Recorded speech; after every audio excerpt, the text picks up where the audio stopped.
বন্ধু আমার যখন হিসাব মিলাতে পারে না তখন আর কি। আসসালামু আলাইকুম ভাবি। ওয়ালাইকুম আসসালাম ভাইয়া। কেমন আছেন? আলহামদুলিল্লাহ ভালো আছি, আপনি কেমন আছেন? এই তো ভালো আছি ভাবি। আমি না একটা হিসেব নিতে পারতেছিলাম না, তার জন্য আপনার কাছে আসছি আর কি।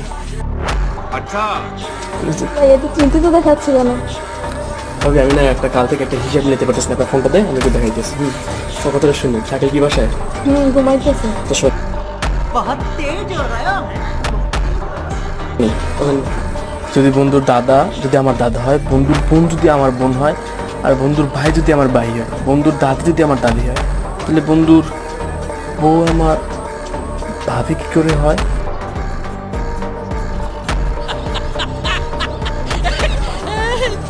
বন্ধুর বউ আমার বউ তো তাছাড়া লজিক তো এইটাই বলে, আমি এই ভাবি কেন ডাকবো?